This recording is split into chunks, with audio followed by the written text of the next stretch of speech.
What's up? I hope you are doing fine. This is me, Mir Wahid, and today I am going to share with you the syllabus जो आपका modern India का syllabus है JKPSI में। ध्यान रखना, JKPSI में एक होता आपके पास एंशंट, एक होता आपके पास मिडिवल और एक आपको दिया गया है मॉडर्न।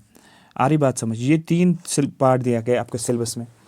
ठीक है, तीनों इंपॉर्टेंट हैं, लेकिन मैं सिलेबस को डिकोड कर रहा हूँ। डिकोड सिलेबस को करना है हम मॉडर्न इंडिया, और जिसमें आपको INC जनरली दिया गया है। बट उसने INC दिया गया है, लेकिन आपको हिस्ट्री जब पूछी जाती है, history of India, ancient, medieval और मॉडर्न है। ठीक है, तो ये आपको माइंड में रखना। अब कहाँ कहाँ से क्या क्या कौन कौन से चैप्टर्स आपको कवर करने हैं, जिससे आपका सारी चीज़ें कवर हो जाएंगे, सो दैट आपके सारे क्वेश्चंस बनेंगे। क्योंकि अब JKSSB हो या कोई भी एग्ज़ाम हो, अब वो INC से जो क्वेश्चन जो है बहुत कम निकालते हैं, लेकिन वो जो टॉपिक्स अभी मैं बोलूँगा चैप्टर्स, इन चैप्टर्स से वो क्वेश्चंस बनाते हैं क्वेश्चन पेपर को थोड़ा डिफिकल्ट बनाने के लिए। है तो इजी क्वेश्चंस होते हैं, बट अगर आपने उन चैप्टर्स को नहीं किया होता है तो फिर वो डिफिकल्ट हो जाता है। आपको लग रहा है कि ये टफ है, बट आपने वो छोड़ के गए होते हैं। तो सिलेबस को मैं डिकोड कर रहा हूँ, बहुत आसान चैप्टर्स है, चैप्टर्स और फिर सब टॉपिक्स भी मैंने डिवाइड किया। जैसे कि ये चैप्टर है, मैंने लिखा है advent of Europe and consolidation of British power, यहाँ पर लिखा है। अब इसके ये सब टॉपिक्स हैं, बहुत आसान है, बट टॉपिक्स को कवर करके जाना ज़रूरी है। तो सबसे पहले जो पहला चैप्टर जो है दैट इज एडवांट ऑफ यूरोप। एक सेकेंड,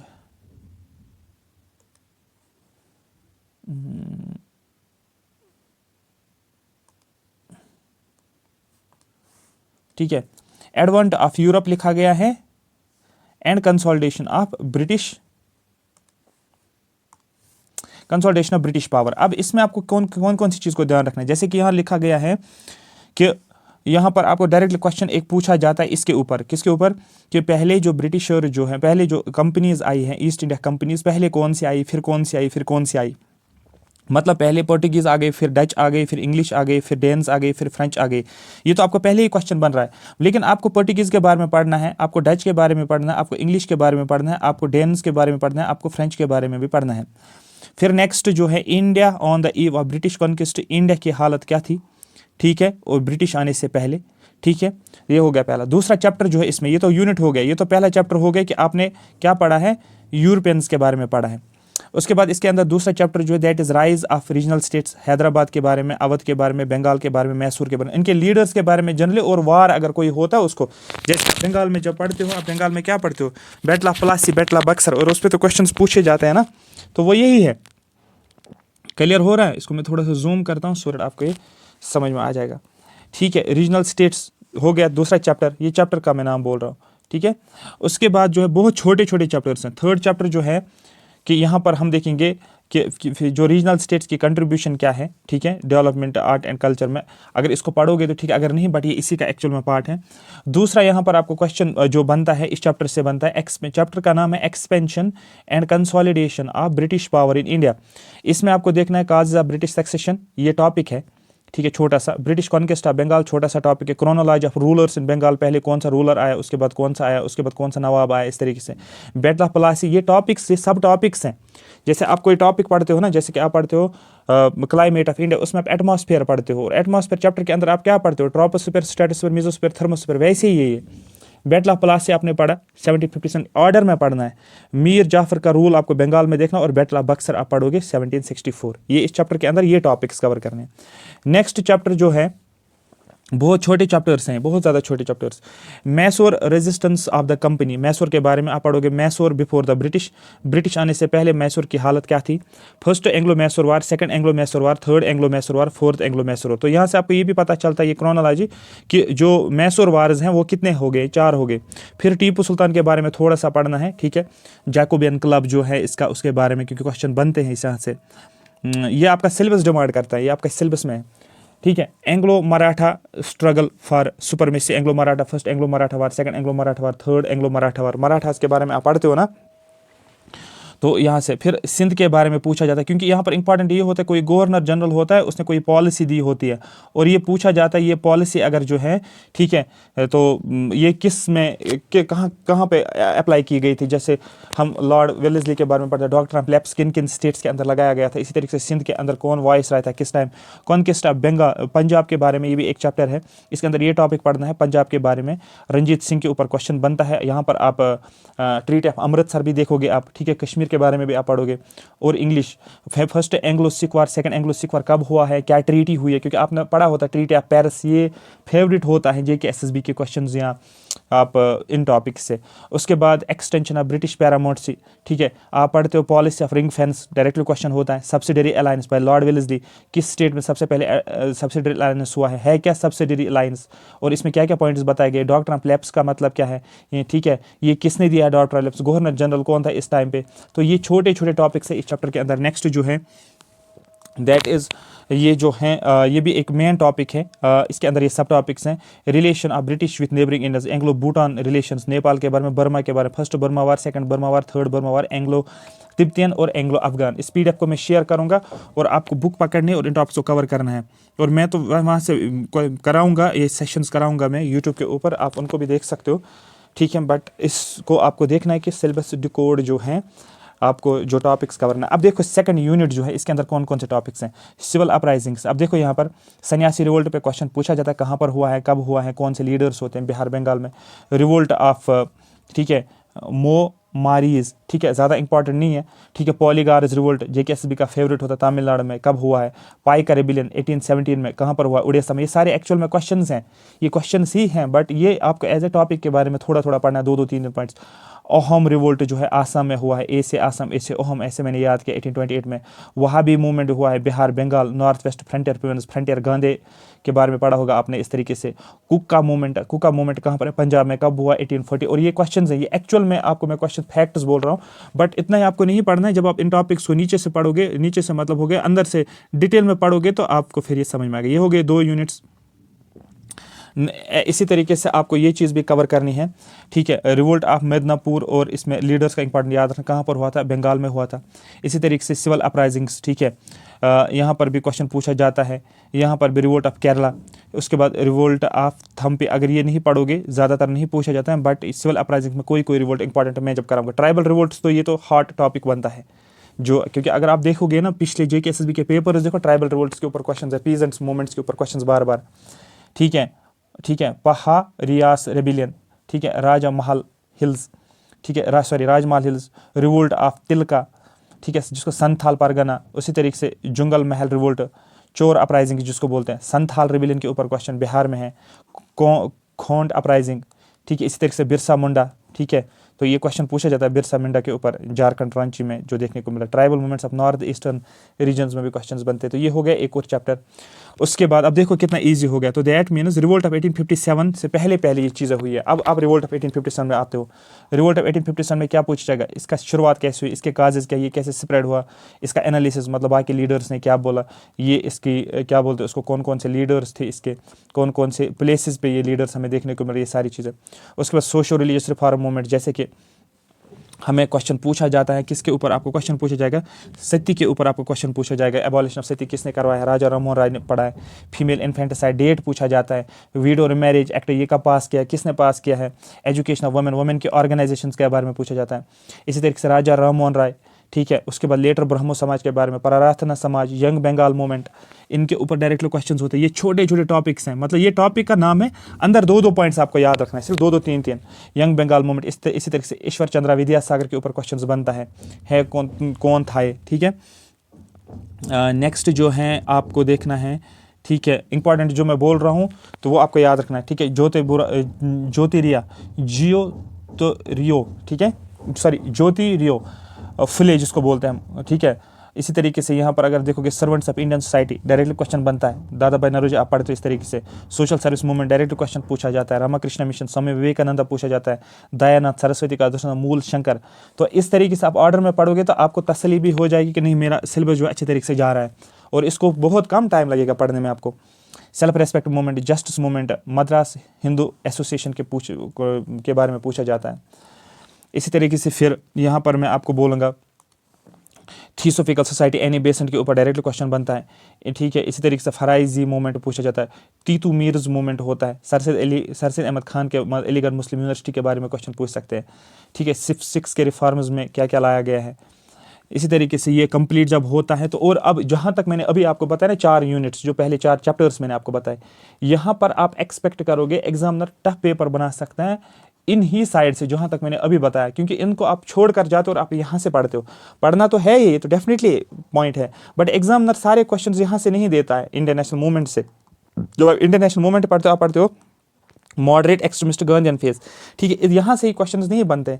अगर उसको मॉडर्न इंडिया में 12 क्वेश्चंस देने या 10 क्वेश्चंस देने, वो इंटरनेशनल, क्योंकि उसने क्या दिया है, उसने दिया मॉडर्न हिस्ट्री। अब वो मॉडर्न हिस्ट्री तो यही तो नहीं है ना, ये तो एक पार्ट है, ठीक है। तो अब वो 5 जो है यूनिट 5 तक वो 5 क्वेश्चंस बनाएगा और 5 क्वेश्चंस यहाँ से बनाएगा।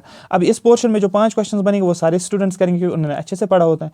अब जो बाकी 5 क्वेश्चंस हैं वो इस पोर्शन से बनेंगे, पहले 5 यूनिट्स में 4 यूनिट्स में बनेंगे। अब आप बोलोगे सर हमें तो पेपर टफ लगा, नहीं टफ नहीं होता, एक्चुअली आप वो छोड़ कर गए होते हो, क्योंकि जो आपके सिलेबस में दिया हुआ है आप वो कंप्लीट सिलेबस करके नहीं गए हो, तो इसलिए, ठीक है। Beginning of modern national movement आप पढ़ते हो, क्या क्या फैक्टर्स है जिसकी वजह से इंटरनेशनल मूवमेंट का राइज हुआ है, ठीक है। आप पढ़ते हो बंगाल ब्रिटिश एसोसिएशन, आप पढ़ते हो British India association, east India association, किसने, दादा भाई नौरोजी किसी से के साथ रिलेटेड है। इसी तरीके से वो लीडर जितने भी हैं कौन किसके साथ रिलेटेड हैं वो इंपॉर्टेंट है। इसी तरीके से आप पढ़ते हो, हाँ ये डायरेक्टली क्वेश्चन पूछे, Indian association was formed by, ठीक है, कब बनाया गया एक्चुअल में 1876 में इंडियन नेशनल एसोसिएशन, फिर ऑल इंडिया कॉन्फ्रेंस बना, फिर मद्रास महाजन सभा, फिर बॉम्बे प्रेसिडेंसी बनाई गई 1885, फिर प्री कांग्रेस बनने से पहले कुछ कैंपेन्स थी, फिर हो गया हमारे पास इंडियन नेशनल मूवमेंट। और हम पढ़ते हैं मॉडरेट वाला फेज, फॉर्मेशन कब हुई है, कांग्रेस के कौन कौन से प्रेसिडेंट्स हैं, मॉडरेट के क्या क्या फेज हैं, मेजर डिमांड्स क्या है मॉडरेट लीडर्स की, ठीक है, ये इंपॉर्टेंट है। उसके बाद एक्सट्रीमिज्म फेज आपका पढ़ना है, ठीक है। आप पढ़ते हो कौन कौन से फैक्टर्स हैं जिसकी वजह से एक्सट्रीमिज्म आ गया, साउथ एशियन बाइकआउट मूवमेंट क्या है, ठीक है, यहाँ पर मूवमेंट कैसे स्प्रेड हुआ है, कांग्रेस की क्या पोजीशन थी, मॉडरेट्स और एक्सट्रीमिस्ट की क्या व्यूज थे, ठीक है। सूरत स्प्लिट क्यों हुआ, क्योंकि आइडियोलॉजिकल डिफरेंस था। ये मैं आपको एक सिलेबस डिकोड कर रहा हूँ कि कौन कौन से सिलेबस में क्या क्या टॉपिक्स हैं। सूरत स्प्लिट पढ़ोगे, मॉर्लिमेंटो में आ जाओगे, मॉर्लिमेंटो खत्म होने के बाद कुछ रेवोल्यूशनरी एक्टिविटीज़ आप पढ़ते हो, उनके काज क्या है, स्ट्रेटजीज़ क्या है, बंगाल में, महाराष्ट्र में, पंजाब में। जैसे आप पढ़ते हो क्या बोलते हैं उसको, सचिन सान्याल के बारे में, भगत सिंह के बॉम्ब केस के बारे में असेंबली में वो डालता है, वो तो सेकंड रेवोल्यूशन में आ जाएगा, सेकंड फेज ऑफ, लेकिन ये पहला फेज की मैं बात कर रहा था। उसके बाद फर्स्ट वर्ल्ड वार आप पढ़ते हो, होम रूल मूवमेंट आप पढ़ते हो एनी बेसेंट का, आप लखनऊ पैक्ट पढ़ते हो, ठीक है। मुस्लिम लीग और ये मॉडरेट एक्सट्रीमिस्ट वापस आते हैं, मुस्लिम लीग भी ज्वाइन करते हैं किसके साथ, इंडियन नेशनल कांग्रेस के साथ। इस तरीके से लखनऊ पैक्ट हम पढ़ते हैं, लखनऊ सेशन पढ़ते हैं, महात्मा गांधी पीरियड आता है, हम अफ्रीका में देखेंगे उसके बारे में, फिर इंडिया में आ गया, फिर रौलट एक्ट आता है, फिर जलियांवाला बाग आता है, फिर हंटर कमीशन। अब ये जो कंटेंट्स दिए गए हैं ना, ये जो सिलेबस डिकोड है ये ऑर्डर में है, क्योंकि इससे भी क्वेश्चंस बनते हैं। आपको पूछा गया फॉलोइंग इज ट्रू, पहले रौलट एक्ट हुआ है, फिर जलियांवाला बाग हो गया, फिर हंटर कमीशन, आपको बताना है करेक्ट कौन सा है, पहले ये आया, फिर ये आया, फिर ये क्रोनोलॉजी, जैसे कि पूछा भी जाता है क्वेश्चंस क्रोनोलॉजी के ऊपर, ठीक है। और आप अगर पिछला सिलेबस देखो, पिछला क्वेश्चन देखोगे कांस्टेबल के ऊपर और क्रोनोलॉजी के ऊपर क्वेश्चन पूछे गए थे। उसके बाद नॉन कोऑपरेशन मूवमेंट की बात करेंगे और खिलाफत, इनका background, Khilafat committee, shift towards militant, Gandhi ji का इन्वॉल्वमेंट, कांग्रेस का stand, Muslim League, non cooperation, government का रेस्पॉन्स, लास्ट फेज क्या था, ठीक है। तो ये था, ये वाला चैप्टर हो गया। चैप्टर 11 जो है इसका, ये बहुत छोटे छोटे चैप्टर्स हैं। उसके बाद आप क्या पढ़ते हो, स्वराज जस्टिस के बारे में पढ़ते हो, देखो स्वराज जस्टिस पढ़ते हो आप, नो चेंजेस के बारे में पढ़ते हो, गांधी ने क्या बोला है, स्वराज की एक्टिविटीज़ क्या, ये एक्चुअली ये तो टॉपिक है, इसके अंदर सब टॉपिक्स है, देखो एक ही पेज पे है, पेज 55 पे, ये भी, मतलब बिल्कुल छोटे टॉपिक्स है, 2-3 लाइन्स के, 4 लाइन्स के, बट टच आप करते हो टॉपिक को तो आपको अच्छी तैयारी होती है, ठीक है। फिर रेवोल्यूशनरी एक्टिविटीज जैसे पंजाब बिहार में काकोरी केस जिसको बोलते हैं, सॉन्डर्स का मर्डर हो रहा है 1928 में, क्यों होता है, क्योंकि लाला लाजपत राय की लाठी चार्ज होती है, उसकी डेथ होती है, फिर सॉन्डर्स को मारा जाता है, ठीक है। बॉम्ब फेंका जाता है सेंट्रल लेजिस्लेटिव असेंबली में, देखो 1929 में डेट भी दिया गया है। Action against revolutionaries, execution, Bengal में क्या हो रहा था, ये हमें सारी चीज़ें, Chittagong armoury raid and Surya Sen, direct question पूछा जाता है। फिर साइमन कमीशन का रिपोर्ट आप पढ़ो, चैप्टर साइमन कमीशन का रिपोर्ट है, बट इसके अंदर टॉपिक जो आप पढ़ते हो, साइमन कमीशन पढ़ते हो, नेहरू रिपोर्ट पढ़ते हो, Muslim and Hindu communal response पढ़ते हो, दिल्ली प्रपोजल आप पढ़ते हो, मुस्लिम लीग का, हिंदू महासभा ने क्या बोला है, ये इसी के साथ रिलेट है। उसके बाद आप नेक्स्ट आप देखोगे इसी के अंदर कंप्रोमाइज नेहरू रिपोर्ट में क्या क्या बोला गया है, जिन्ना ने बोला अमेंडमेंट करो, फिर जिन्ना ने अपने 14 पॉइंट्स दिए, फिर रिजेक्शन, नेहरू रिपोर्ट का रिजेक्शन हुआ, मतलब failure of Nehru report is because of Jinnah. ठीक है, तो इस तरीके से आपको याद रखना है। उसके बाद सिविल डिसोबीडियंस मूवमेंट आता है और राउंड टेबल कॉन्फ्रेंसेस। उस टाइम क्या था, 1929 में क्या हुआ, गांधी अरविंद डिक्लेरेशन आ गया, दिल्ली मैनिफेस्टो हो गया, गांधी अरविंद, लाहौर कांग्रेस बनता है, पूर्णा स्वराज का कॉन्सेप्ट लाते हैं यहाँ पर। ठीक है, फ्लैग को हाइस्ट किया जाता है और पूर्णा स्वराज का कॉन्सेप्ट, ठीक है, कंप्लीट इंडिपेंडेंस फिर यहाँ से शुरू होता है, ये इंपॉर्टेंट है। उससे पहले रेस्पॉन्सिबल गवर्नमेंट की बात कर रहे थे। फिर सिविल डिसोबीडियंस मूवमेंट, गांधी के 11 डिमांड्स आ गए। फिर दांडी मार्च आता है, ठीक है, साबरमती आश्रम से गांधी जी निकलता है। फिर स्प्रेड होता है यही साल्ट ला डिसोबीडियंस, फिर बाकी रीजन्स में। ठीक है, फिर religious movement during civil disobedience क्या क्या होता है, गांधी अरविंद पैक्ट जिसको दिल्ली पैक्ट भी बोलते हैं। फिर गांधी जी और अरविंद कुछ चीज़ों के लिए तैयार होता है, गांधी जी बोलता है ठीक है मैं सिविल डिसोबीडियंस मूवमेंट को कैंसिल करूंगा, सेकंड राउंड टेबल कॉन्फ्रेंस में पार्टिसिपेट करूंगा। और यहाँ पर क्या बोला जाता है, अरविंद बोल रहा है ठीक है हम ये चीज़ों को एक्सेप्ट कर रहा हूँ, एक्सेप्ट भगत सिंह के बारे में। ठीक है, तो वो सारी चीज़ें ऑलरेडी आपने पढ़ी होगी, बट अगर आप गो थ्रू करोगे, रिवाइज करोगे एक ऑर्डर में, एक सीक्वेंस में, तो आपकी प्रेपरेशन जो है वो ज़्यादा ईजी हो जाती है। आप कॉम्प्लिकेटेड चीज़ों को नहीं बनाया करो, आपको कंपैरिजन करना है किसको, सिविल डिसोबीडियंस मूवमेंट CDM को कंपैरिजन आप करोगे किसके साथ, नॉन कोऑपरेशन मूवमेंट के साथ। फिर क्वेश्चन पूछो which of the following is true about civil disobedience non cooperation. जब आपको ये भी पता है आप इजीली क्वेश्चन को मार्क कर सकते हो। राउंड टेबल कॉन्फ्रेंस पहला आता है, कब हुआ है, क्यों हुआ है, कौन किससे पार्टिसिपेट किया। सेकंड आ रहा है, कब हुआ, क्यों हुआ, किसने पार्टिसिपेट किया। थर्ड, कब हुआ, क्यों हुआ, क्या किसने पार्टिसिपेट किया है।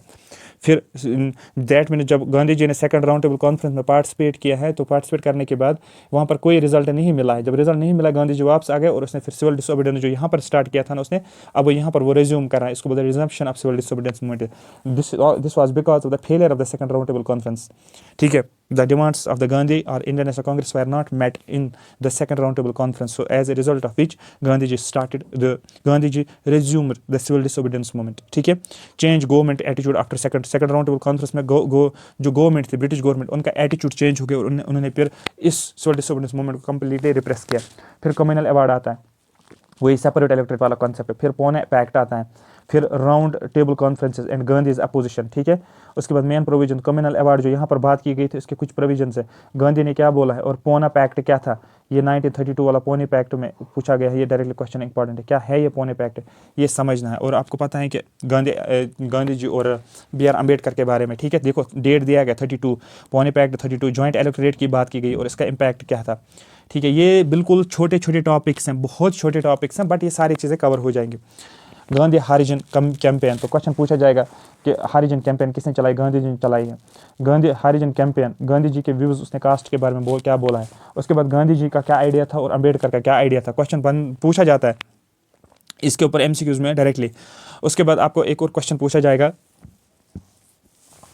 कि गांधी जी ने रिज़ाइन क्यों किया है। फिर इलेक्टोरल सक्सेस क्या था, कांग्रेस का एकोमोडेशन क्या था, गवर्नमेंट ऑफ इंडिया एक्ट, इससे डायरेक्ट क्वेश्चन पूछा था, डायआर्ची वायआर्ची के बारे में, फेडरेशन के बारे में, प्रोविंशियल लेवल में। ठीक है, नेशनलिस्ट रेस्पॉन्स क्या था, सेकंड डिबेट हो गया था फिर कांग्रेस के अंदर, इसमें इन्होंने क्या बोला, इन्होंने अपने ओपिनियंस रखे हैं, हर एक ने अपना अपना ओपिनियन रखा है, तो डिवाइडेड ओपिनियन हो गया। गांधी ने क्या बोला, कांग्रेस रूल प्रोविंस में कैसे था, working of Congress ministries, post resignation events, ये सब टॉपिक्स उनको बोलते हैं। फिर नेक्स्ट चैप्टर 15, देखो इसको टाइम नहीं लगेगा, अगर आप इसको पढ़ोगे ना आराम से पढ़ोगे तो इनको टाइम नहीं लगेगा, क्योंकि ये छोटे आप देखो ना पेज नंबर 73 में ही ये सारे टॉपिक्स हैं, तो एक ही पेज पे है ये सारे टॉपिक्स, मतलब कितने छोटे होंगे ये, बट पढ़ना ज़रूरी है, पढ़ना इसलिए ज़रूरी है तभी क्वेश्चन आप ठीक कर सकते हो, अगर आप अधूरा पढ़ के नहीं होगा। फिर यहाँ पर देखो सुभाष चंद्र बोस के बारे में पूछा जाता है, इंडियन नेशनल आर्मी के बारे में पूछा जाएगा ना, तो सुभाष चंद्र बोस पढ़ना है, हारीपुर सेशन पढ़ना है आपको, त्रिपुरी सेशन पढ़ना है, हारीपुर सेशन गुजरात में हो रहा है, त्रिपुरी मद्रास में होता है। फिर फॉरवर्ड ब्लॉक सुभाष चंद्र बोस का, सेकंड वर्ल्ड वार भी इसी के साथ होता है, और नेशनलिस्ट जो होते हैं इंडिया के उनका क्या रेस्पॉन्स है। कांग्रेस ऑफर करता है टू वॉइस राय, क्या ऑफर करता है, कांग्रेस वर्किंग कमेटी वारदा में मिलती है, क्या बोलते हैं यहाँ पर, कांग्रेस वर्किंग कमेटी की रेजोल्यूशन।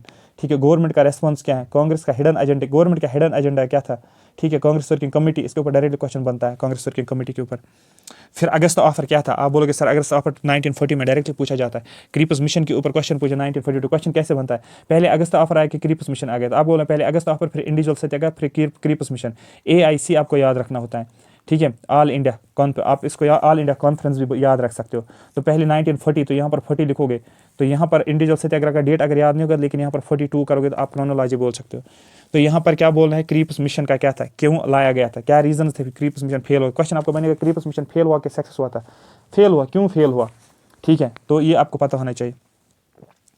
फिर यहाँ पर अगर आप देखोगे उसके बाद quit India movement. Quit India movement क्या था? आप बोलोगे quit India movement go India go back का दिया गया था, ठीक है, गो इंडिया गो बैक ना, गो इंडिया गो बैक नहीं, डू और डाई वाला कॉन्सेप्ट आया था यहाँ पर। क्विट इंडिया मूवमेंट लाया गया, यहाँ पर वारदा सेशन होता है। उसके बाद इनकी डिमांड्स क्या थी, गवर्नमेंट ने क्या बोला, उसके बाद अंडरग्राउंड रेजिस्टेंस आप यहीं पर पढ़ते हो, जो अंडरग्राउंड जो वर्कर्स जो थे, ठीक है, यहाँ पर वुमेन जो है रेडियो चला रहे थे, एक का नाम था क्या बोलते उसको, कुछ था उसका नाम, मुझे अभी इसका नाम याद नहीं, अरुणा आसिफ अली, वो लोग यहाँ पर जो है जब इनको अरेस्ट किया जाता है लीडर्स को, मेन लीडर्स को, फिर बाकी जो है ये अंडरग्राउंड काम कर रहे थे। पैरेलल गवर्नमेंट चल रही थी, ठीक है। इसी तरीके से parallel governments quit India movement के टाइम पे मास पार्टिसिपेशन, यहाँ पर बहुत सारे लोगों का पार्टिसिपेशन हो रहा है। यहीं पर गांधी जी हमें बोलता है कि डू आर डाई वाला कॉन्सेप्ट, करो या मरो, ठीक है। और गांधी जी यहाँ पर ये बोलता है leave India in the hands of God, ठीक है। उसके बाद इंडिविजुअल एफर्ट्स, राजा गोपाल आचार्य ने भी फार्मूला बोला, और यहाँ पर प्लेबिसाइड का कॉन्सेप्ट आता है, दिसाई लियाकत पैक्ट आता है। उसके बाद वेवल का प्लान, देखो वेवल आता है 45 में, देखो राजा गोपाल आचार्य 44 में, इसके बाद दिसाई लियाकत पैक्ट, उसके बाद वेवल प्लान, उसके बाद शिमला कॉन्फ्रेंस। ये डायरेक्टली क्वेश्चन है, क्रोनोलॉजी के क्वेश्चन आपको पूछे। देखो अगर आपको आपने ये देखा, आपको ये माइंड में है, आप पहले आर लिखोगे, फिर लिखोगे डी, फिर लिखोगे डब्ल्यू, फिर लिखोगे एस, तो आर डी डब्ल्यू एस, यहाँ पर डब्ल्यू एस अकेडमी याद रख सकते हो, डी पहले लिखोगे और आर पहले लिखोगे। उसके बाद यहाँ पर देखो सुभाष चंद्र बोस के बारे में, ठीक है, शिफ्ट टू जर्मनी, जर्मनी चला गया, Berlin radio broadcast, Indian national army के बारे में, ये कोर एरिया आपको बोला जाता है, इसको कोर बोलते हैं। उसके बाद पोस्ट वार सिनेरियो, पोस्ट वार सिनेरियो का मतलब क्या था, 1945 के बाद क्या हुआ, जो सेकंड वर्ल्ड वार खत्म हो गया, उसके बाद क्या हुआ, गवर्नमेंट का एटीट्यूड कंप्लीटली चेंज हो गया, कांग्रेस के इलेक्शन कैंपेन चला, इंडियन नेशनल आर्मी के ट्रायल्स होने लगे, 3 अपसर्जेस देखने को मिल गए, नेवल स्ट्राइक भी हो रही है, इलेक्शन भी होता है सेम टाइम पे, कैबिनेट डिविजन भी लाया जाता है, इंटरिम गवर्नमेंट भी बनाई जाती है, ठीक है। उसके बाद मुस्लिम लीग इंक्लूड किया जाता है, मिनिस्टर्स कौन कौन से होते हैं इंटरिम में, वाइस प्रेसिडेंट कौन होता है, ये सारी चीज़ें, जवाहरलाल नेहरू का क्या रोल है, ठीक है। फिर communalism in India, Hindu Muslim system हो जाता है, लोगों की डेथ होती है, पार्टीशन हो जाता है फिर, ठीक है, क्योंकि जब यहाँ पर ज़्यादा कम्युनलिज्म होता है, फिर गांधी जी बोलता है पार्टीशन के बगैर कोई ऑप्शन ही नहीं है, क्योंकि वो लोग ज़्यादा मर रहे थे, तो फिर इंडिपेंडेंस हो गया, जिसको पार्टीशन बोलते हैं। फिर एटले स्टेटमेंट आ जाता है, देखो 2 फरवरी स्टेटमेंट भी उसको बोलते हैं 47 में।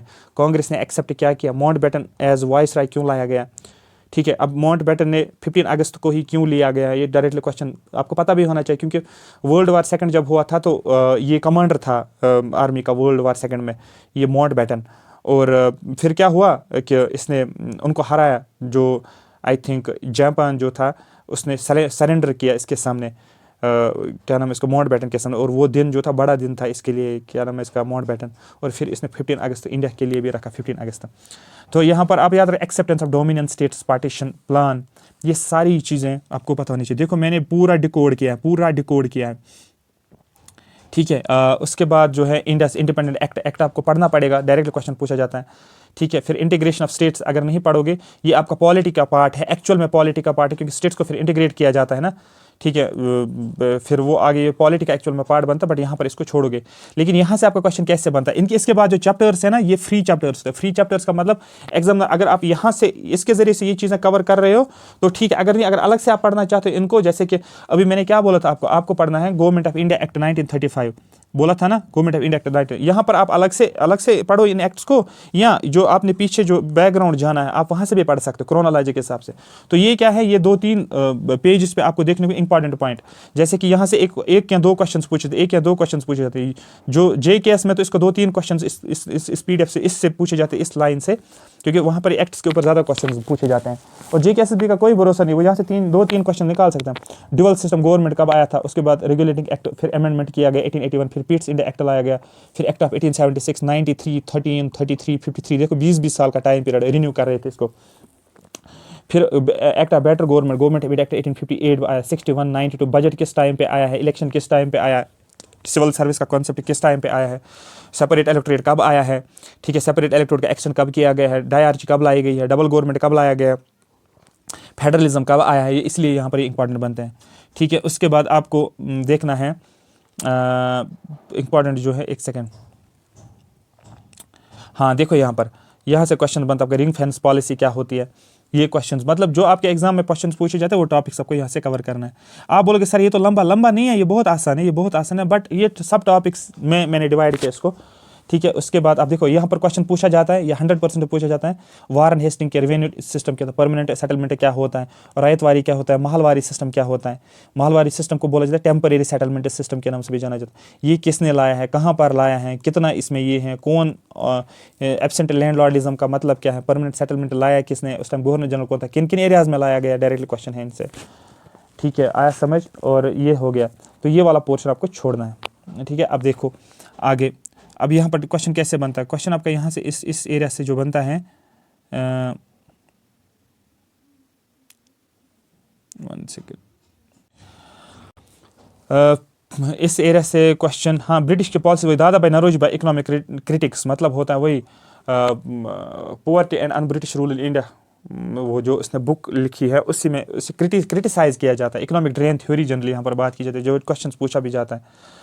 और डेवलपमेंट ऑफ प्रेस, यहाँ से तो आपको पता ही है, यहाँ से तो ये तो हॉट टॉपिक हो गया एग्जामिनर का, स्टेट एग्जाम्स का, क्योंकि आपको पूछा गया फर्स्ट न्यूज़पेपर कौन सा था इंडिया का, आपको बोलना है बंगाल गैजेट, पूछा गया था ना कांस्टेबल में, मतलब जो एग्जामिनर जो है उसका माइंड इसकी तरफ जाता है। अब यहाँ पर देखिए इंडियन प्रेस, मतलब प्रेस एवोल्यूशन का समरी, न्यूज़पेपर्स का नाम और उसके बाद उनके लीडर्स का नाम। जैसे कि मैं बोलता हूँ तिलक के बारे में, 2 इंपॉर्टेंट न्यूज़पेपर्स, मराठा और केसरी, मराठा इन इंग्लिश और केसरी इन मराठी।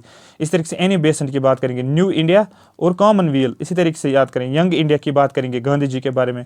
ठीक है, तो बहुत सारे न्यूज़पेपर्स अलग अलग लीडर्स ने लिखा है। तो ये हो गया वही न्यूज़पेपर्स और ये वाला। आप फ्लो में पढ़ो पीछे, या आप अलग से भी इसको फिर लास्ट पे रिवाइज कर सकते हो। उसके बाद एजुकेशन, डायरेक्टली क्वेश्चन पूछते हैं, डायरेक्ट क्वेश्चन एजुकेशन के ऊपर। एजुकेशन के ऊपर क्वेश्चन कैसे बनता है, क्वेश्चन आपको पूछा जाएगा कि सबसे पहले एजुकेशन की बात कब की गई है, 1813 में बात की गई। इसमें बोला गया कि हर साल 1-1 लाख रुपए जो है इंडियन एजुकेशन पे खर्च करो।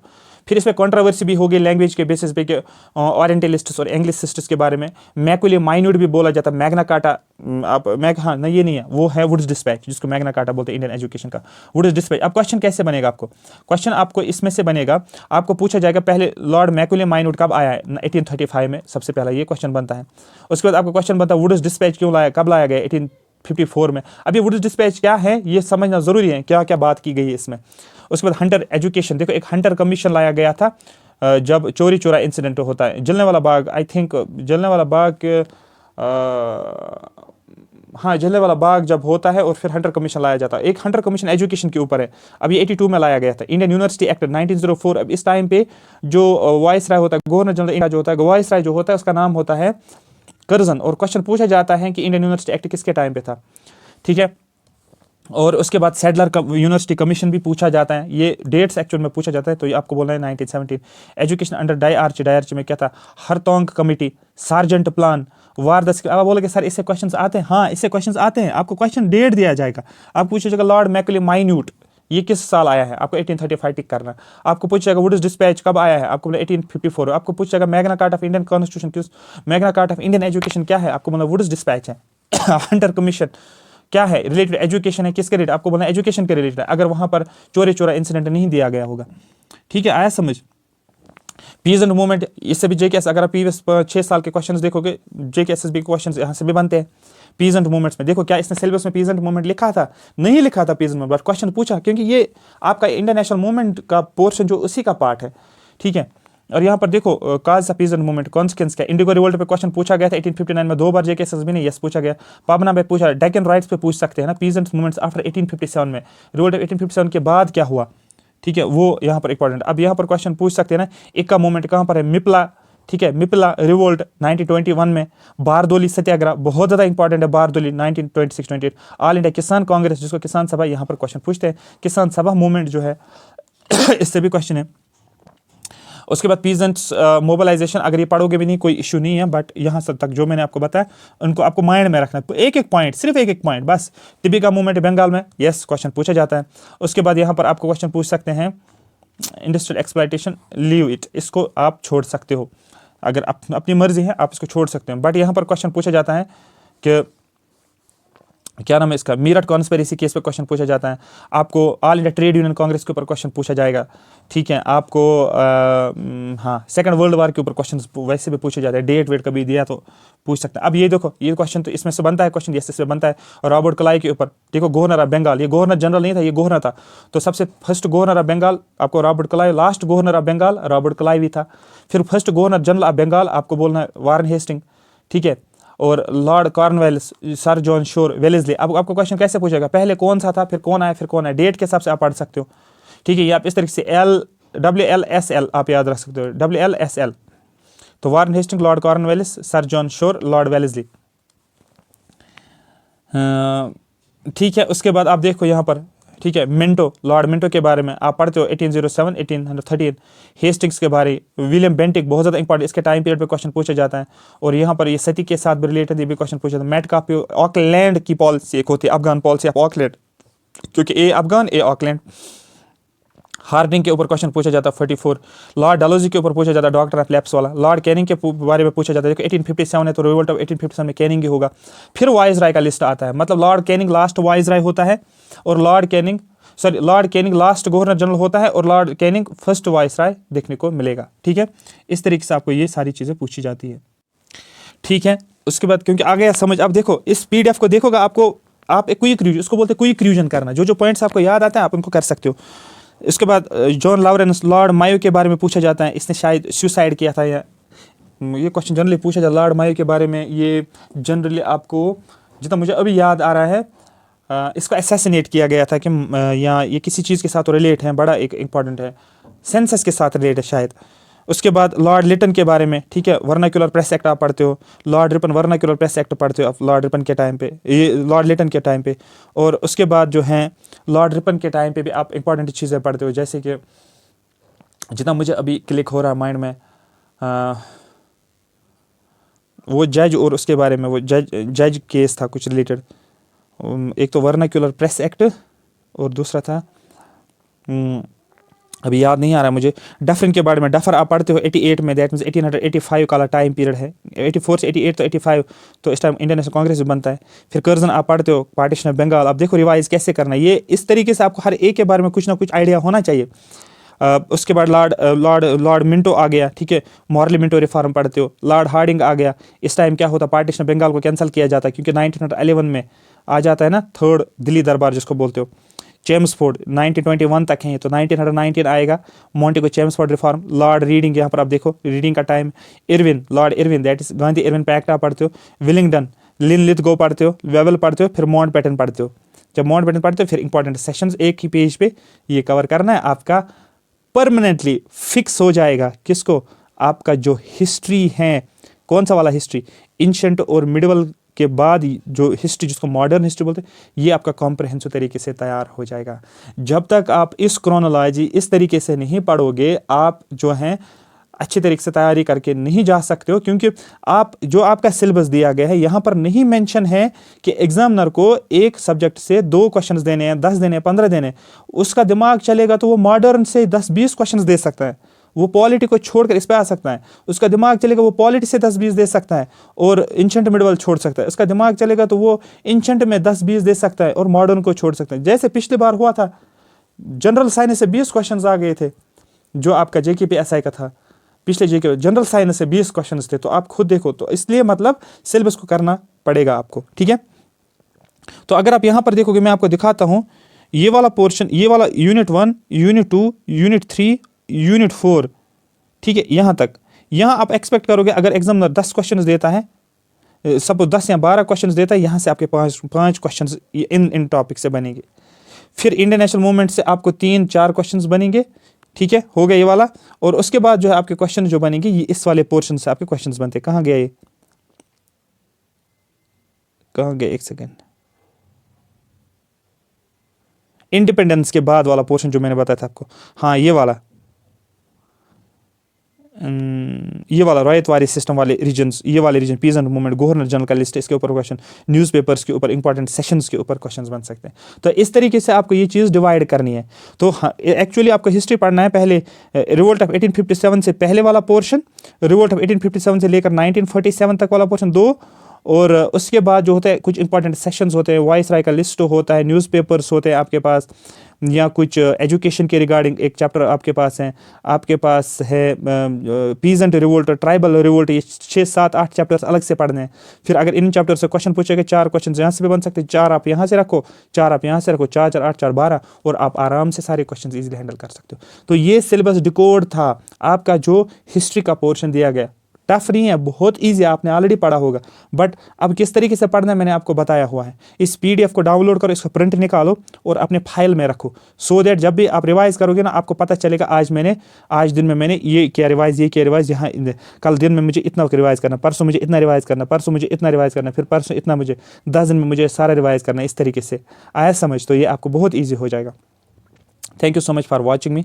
तो मैं आपको यूट्यूब पे इसका जो है सेशंस दे दूंगा, या तो मैं मैराथन देखूंगा कि 5-10 आवर का, ठीक है, जिसमें आपको सारा ये कवर हो जाएगा, या मैं पार्ट्स में ही दे दूंगा, बट आपको ये आ जाएगा। पहले मैंने सिलेबस डिकोड आपको करके दिया हुआ है, इसी तरीके से दूसरे सब्जेक्ट्स का भी सिलेबस डिकोड होगा, तीसरे का भी सिलेबस डिकोड होगा, तो आपका ये कवर हो जाएगा। ठीक है, थैंक यू सो मच। आप कमेंट सेक्शन में मेंशन करोगे कि आपको बाकी सब्जेक्ट्स का सिलेबस डिकोड चाहिए, ये पीडीएफ चाहिए, जिसको आप देखकर इन टॉपिक्स को कवर कर सकते हो 1 बाय 1, क्योंकि ये छोटे छोटे टॉपिक्स होते हैं। सो आपके माइंड में ये रहेगा मैं ये चीज़ पढ़ के गया हूँ। कुछ इसमें से ज़्यादा इंपॉर्टेंट हैं जो ऑलरेडी मैंने बताया, और स्टिल मैं बताऊँगा क्लासेस में क्या सबसे ज़्यादा इंपॉर्टेंट कोर क्या है, वो तो पढ़ के जाना है, बट बाकी चीज़ें भी थोड़ा सा टच करना है। आया समझ। Thank you so much.